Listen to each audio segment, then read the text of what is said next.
My name's Eli Walker, and I don't pick fights, I finish them. I've lived on this land my whole life. 120 acres of rugged Texas soil, cattle, oak, and pride, handed down from my grandfather and kept with the kind of care that doesn't need frills or fences as much as grit and routine. Our ranch predates the subdivision that sprung up next door by nearly 80 years. When I say my fence was there first, I mean it.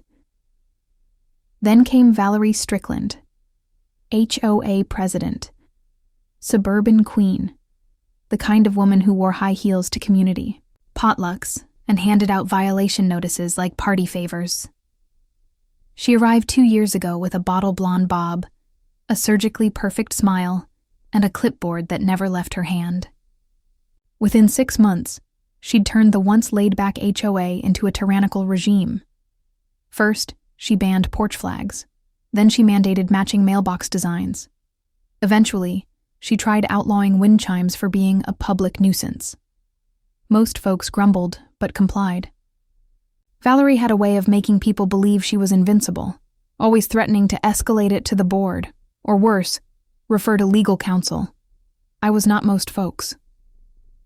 Our first run-in happened last spring when she showed up at my gate unannounced. "You'll need to cut back those trees along the shared fence line," she said, tapping her clipboard. "Those trees aren't on your side," I told her, wiping grease from my hands. "They're on mine," she gave me a tight smile. "But their branches extend into the HOA's visual corridor. That violates Ordinance 3B. I didn't bother responding. I just walked back into the barn and let the door close behind me. From then on, it escalated like clockwork. First came mailed courtesy notices, accusing me of blocking HOA trail access, though the trail was illegally extended past the boundary years ago. Then came accusations about my cattle intimidating joggers. Someone even complained that my rooster was waking them up too early. Then, Valerie sent a letter claiming the south pasture fence didn't follow the property line, and that the HOA would review corrective measures. That was the line. Because that fence? My grandfather put it there in 1952 with his bare hands. I'd repaired it every year since I was old enough to swing a hammer, and I had the land surveys, tax records, and every inch of GPS-mapped boundary to prove it. But Valerie didn't care about facts. She cared about control. One evening, I caught her pacing near that very fence, pointing at it while talking to someone on her Bluetooth headset. She didn't notice the trail cam watching her from an old mesquite. A week later, orange survey, flags appeared, staked right through my property like it belonged to them. I had enough. If they were going to act like the fence didn't exist, I'd make sure they remembered it. I replaced the sagging rails with fresh timber, sunk in steel-reinforced posts, and, just behind the tree line, installed a cattle deterrent trench lined with old railroad spikes and wrapped in thick mesh wire. Legal, non-lethal, and impossible to miss if you had eyes on the road. I added new signage. Private ranch, no HOA access. Trespassers will be deterred. Rusty, my Australian shepherd, watched me work, tail twitching like he knew something was coming. He was right. A week passed quietly. Then 2. But on the third Sunday, mid-afternoon, I heard the rumble of an engine barreling too fast for the dirt road. I stepped onto the porch just in time to hear the tires screech, the crunch of metal, and a chorus of panicked birds taking flight from the oaks. Rusty growled low, hackles raised. Whatever hit that fence didn't just clip it. It announced itself, grabbed my hat, slid on my gloves, and walked toward the south pasture, with one thought pounding in my chest. Valerie just made a mistake she couldn't walk away from. Smoke curled lazily from the crumpled hood of a black Cadillac Escalade, its front end skewered on the steel stakes I'd sunk just weeks prior. Glass littered the soil like diamonds scattered in dirt. The grill hung off like a slack jaw. The luxury SUV looked as out of place as a steakhouse in a cattle pen, and there she was, Valerie Strickland, stumbling out of the driver's side in kitten heels and designer sunglasses, one lens cracked clean through. "What the hell is this?" she screeched, arms flailing as she surveyed the wreckage. Her white blouse, probably worth more than my saddle, was smeared with dust and panic. I stood at the edge of the scene with Rusty at my side, arms folded, letting her words hang unanswered. "This is entrapment," she barked, striding toward me. "You've created a death trap on public access land." "This isn't public access," I said calmly. "You're standing on my pasture." She pointed wildly at the mangled fence. "This barrier is illegal. You can't just spike the land like some medieval lunatic." I nodded toward the private property sign, posted twice, laminated, and nailed for good measure. "Trespassers get deterrence. You were warned." Her jaw clenched so hard I thought, her molars might shatter. "I'll have your ranch shut down. This is HOA land. I was conducting an inspection. You're in violation of at least 3 ordinances. You ran through 2 signs, broke my fence, and nearly killed a cow," I said, tipping my hat. "That's not an inspection. That's negligence." She opened her mouth again, but before she could spit another threat, 2 sheriff's cruisers pulled up along the fence line. I'd called them before I left the porch, small-town perks. Deputies Reyes and Coulter stepped out, taking in the scene with mirrored sunglasses and quiet professionalism. "Morning, Eli," Reyes said, nodding. "This what you called in?" "Yep. Vehicle trespass and property damage." Valerie, catching. Her second wind practically ran at them. "Officer, arrest this man immediately. He's built a barbaric trap on a shared easement and intentionally endangered community members. My car is totaled. I could have been seriously hurt." Reyes raised an eyebrow. "Ma'am, you drove a vehicle off the designated HOA road, through a marked private fence, and onto Mr. Walker's ranch. We're gonna need to see your license and insurance." Her face dropped. What? You can't be serious. I'm the HOA president." "That may be," Reyes said evenly, "but you're not above property laws." I had to look away to hide my grin. Valerie sputtered, fumbled through her purse, and handed over her ID with trembling fingers. Coulter, meanwhile, walked the trench perimeter, snapping photos and jotting notes. "Looks like it did its job," he muttered. "No blood, no injury. Just a very sorry Cadillac." Rusty wagged his tail. Back at the fence, Reyes asked me, "You got permits and signage for this setup?" "Copies are in the barn," I said. "I've also got trail cam footage from when she started surveying this spot without permission." Valerie's voice turned shrill. "He's harassing me. This is harassment." Reyes ignored her. "You pressing charges, Eli?" "Not yet," I said. "But I want a report filed, and I expect the HOA to pay for my fence, my time, and the pasture gate she crushed, plus damages. We'll write it up." Valerie glared at me like she'd just swallowed broken glass. "You're going to regret this. The board isn't the law," I said, cutting her off. "And this ain't your neighborhood to run." She stomped back toward her car, heel catching in a rut, nearly sending her sprawling. I caught a deputy suppressing a smirk. The tow truck wasn't far behind. As they winched up her Escalade, twisted bumper dragging, I stood in the sun and let it all soak in. Valerie had come at me like a queen invading a peasant's barn, and left looking like a fool who thought SUVs could outrun steel. But I knew this wasn't over. Not with someone like her. People like Valerie don't accept defeat. They regroup, retaliate. The power struggle had begun, and she was going to try to twist every rule, bylaw, and loophole in that HOA charter to make me bend. Problem was, I'd weathered drought, wildfire, and 20 years of backbreaking work. An HOA tantrum, she'd need more than a clipboard to break me. Valerie didn't lick her wounds for long. 3 days after the Escalade incident, I received my first certified letter, an HOA violation for unapproved modifications to boundary infrastructure. According to her, my trap, though legal and entirely on my side, posed a community hazard and had to be removed within 10 days. I didn't bother responding. 2 days later, I got another. this time for unauthorized signage, despite my private property warnings being required by county law. Valerie was clearly trying to weaponize the HOA charter against me. Then came the real twist. The HOA filed a formal motion to annex part of my southern pasture into their community commons area. That wasn't just a slap in the face. It was a land grab.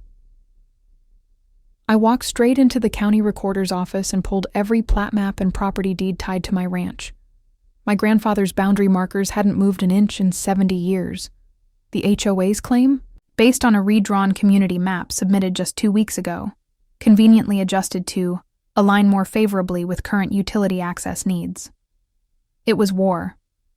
Valerie started showing up near the fence line again, this time with men in polos and clipboards, surveyors, legal consultants, who knows. They didn't cross onto my land, but they hovered like buzzards, whispering, pointing, documenting. I responded the way any Texan would. I made myself visible. Every morning, I rode the pasture on horseback, old Remington slung across my back. Legal, symbolic, and crystal clear. I didn't aim it. I didn't need to. The message was simple. You're not welcome. Soon after, strange things started happening. My mail went missing. Then the electric gate at my front entrance malfunctioned, wires cleanly snipped. One night, Rusty barked non-stop at the fence line. I found tire tracks in the mud, leading just short of the trench. I'd stepped on a hornet's nest, and Valerie was shaking the tree harder than ever. But I wasn't about to be run off my land by someone who'd never held a shovel, let alone a spine. Instead, I leaned in. I filed a countersuit, backed by land surveys and video footage of her trespassing before the crash. I submitted everything: signs, time-stamped trail cam photos, GPS coordinates. My lawyer, a quiet rancher's son named Brooks who wore cowboy boots to court, called it the strongest case of suburban overreach I've seen in 20 years. Meanwhile, I started talking to neighbors. Not HOA residents, but the old-timers. The folks who remembered when this land was just dirt and cattle. Turns out, Valerie had made enemies all over. She'd fined one veteran for flying a flag on Memorial Day. Forced a widowed woman to repaint her home because the trim color was too faded. People were fed up, and I had something they didn't: proof, leverage, and the will to fight. The final straw came when I received a cease and desist from the HOA attorney, claiming I was impeding neighborhood expansion plans and jeopardizing community harmony. Harmony? They'd driven an Escalade through my fence and tried to rewrite property lines. Harmony was a joke. So I went public. I posted trail cam, footage on social media. A still frame of Valerie's SUV mid-crash, a slow zoom on the posted warning signs, then a copy of the HOA's annexation motion, highlighting the redrawn boundaries. The internet lit up. Local news picked it up within a day. HOA president crashes SUV into rancher's fence, then tries to claim his land. The headline alone made folks furious. The segment showed Valerie's car, twisted and sunken, beside my pristine, steel-lined fence. Commenters tore her apart. I knew then she wasn't untouchable anymore. But I also knew something else. People, like Valerie, don't give up when exposed. They dig in deeper, make one last play, even when they're cornered, and judging by the subpoena I got the next morning, her final play was coming. The courtroom smelled like lemon polish and stale air. I wore my best jeans, a clean flannel, and boots that had walked this land longer than Valerie had lived here. She sat 3 rows up in a beige power suit, a stack of folders on her lap, flanked by 2 stone-faced attorneys in $1,000 ties. She didn't look at me once. Judge Whitmore called the session to order with a gavel that echoed like thunder. This is case 17B, Walker v. Greenwood HOA. Parties are present. Let's proceed. Valerie's legal team moved fast. Their opening was full of legalese: community easement adjustments, negligent hazard placement, defiance of community growth policy. They painted me as a recluse, a stubborn rancher standing in the way of suburban progress. But when it was our turn, Brooks stood calmly and laid out the truth with sharp precision. Your Honor, this is not about progress. This is about power and abuse of it. The HOA president crossed into my client's property, destroyed his fence, and now seeks to punish him through fabricated violations and land annexation maneuvers. We have documentation, timestamps, and video evidence to prove all of it. Presented the footage. Valerie's Escalade blowing through 2 private property signs, crunching over steel stakes and landing in the trench. Gasps rose from the gallery. Whitmore leaned forward. Valerie fidgeted, finally looking my way with daggers in her eyes. Brooks continued. Furthermore, Mr. Walker's boundary lines have been officially recorded and unchanged for over 70 years. This so-called annexation is nothing short of a hostile takeover. We played the local news segment next. Valerie flinched at her own headline. Her lawyers objected. Irrelevant, sensational, prejudicial, overruled. After that, Valerie was forced to testify. She kept her cool at first, claiming she'd been following a new HOA road alignment plan. But when Brooks handed her a highlighted copy of the county's official map, unaltered and legally binding, her voice started to shake. When asked why she didn't stop at the posted signs, she said, "They were confusing." Brooks countered, "Were they invisible?" Silence. By the time closing arguments wrapped, Judge Whitmore looked like a man who'd heard enough. He ruled swiftly. All claims against Mr. Walker are dismissed. The HOA's annexation proposal is invalid, as it violates both state and county property law. Furthermore, Ms. Strickland's trespassing incident and the retaliatory citations filed against Mr. Walker afterward indicate a clear abuse of authority. The court recommends a formal ethics review of the Greenwood HOA board. Valerie's face turned the color of rusted iron, but it wasn't over yet. 2 weeks later, I was invited to a special HOA board meeting, not as a defendant, but as a guest speaker. The ethics committee, now flooded with complaints from neighbors emboldened by my case, forced Valerie to step down as president. Her influence evaporated overnight. I stood at the front of the clubhouse, beneath chandeliers she'd insisted were mandatory for appearances, and looked out over the people she'd spent years controlling. She tried to break me with rules, I said plainly. But the law and truth don't answer to HOA charters, and neither do I. They applauded, not loud, but enough to shake the foundation she'd built on fear. Back home, I patched the trench with smoother posts, still reinforced, still marked. The fence stood tall. Rusty now slept peacefully by the porch each night. No tire tracks, no clipped wires, just the hum of wind through grass and the slow rhythm of a life that belonged to me again. As for Valerie, last I heard, she'd put her house up for sale. Couldn't handle the heat or the stairs after the story went viral, and her Escalade. Still totaled, still her fault. I never wanted this fight, but I wasn't raised to bow to bullies, especially not ones dressed in HOA power suits. Sometimes, standing your ground doesn't just protect your land. It reminds the whole town that the line in the dirt still means something.